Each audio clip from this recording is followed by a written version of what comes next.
Yeah, it's been 20 years, but I want to sing this song for all of you guys. Xin lúc nào một đó.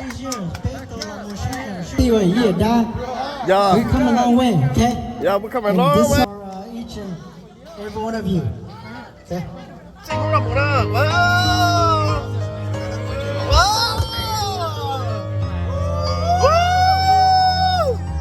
Xin lúc nào một đó.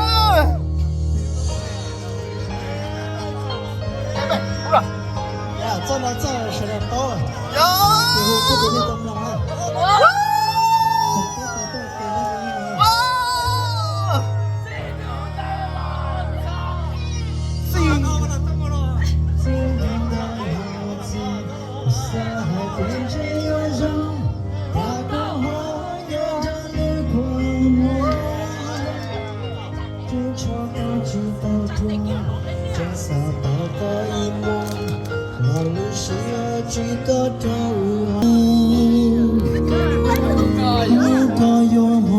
路线知道的，什么叫我知道你的？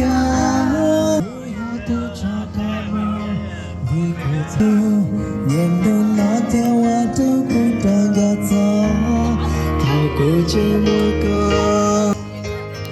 Alright， 陪我给。Hey!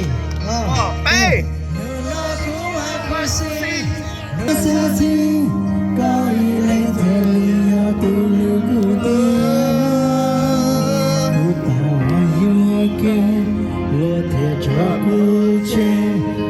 cho kênh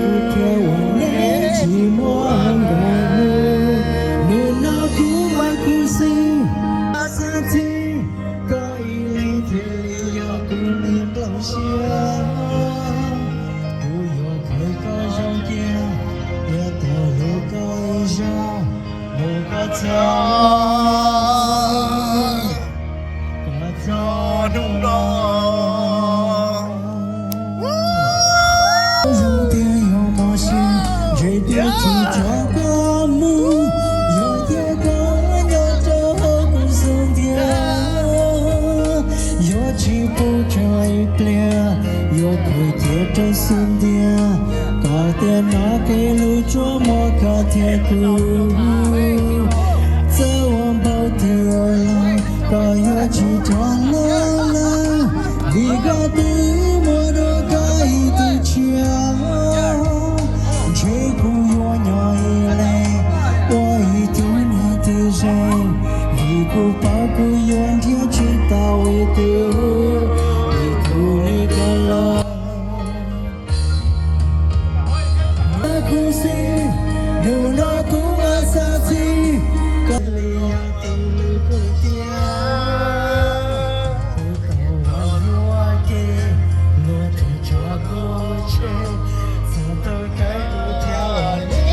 không bỏ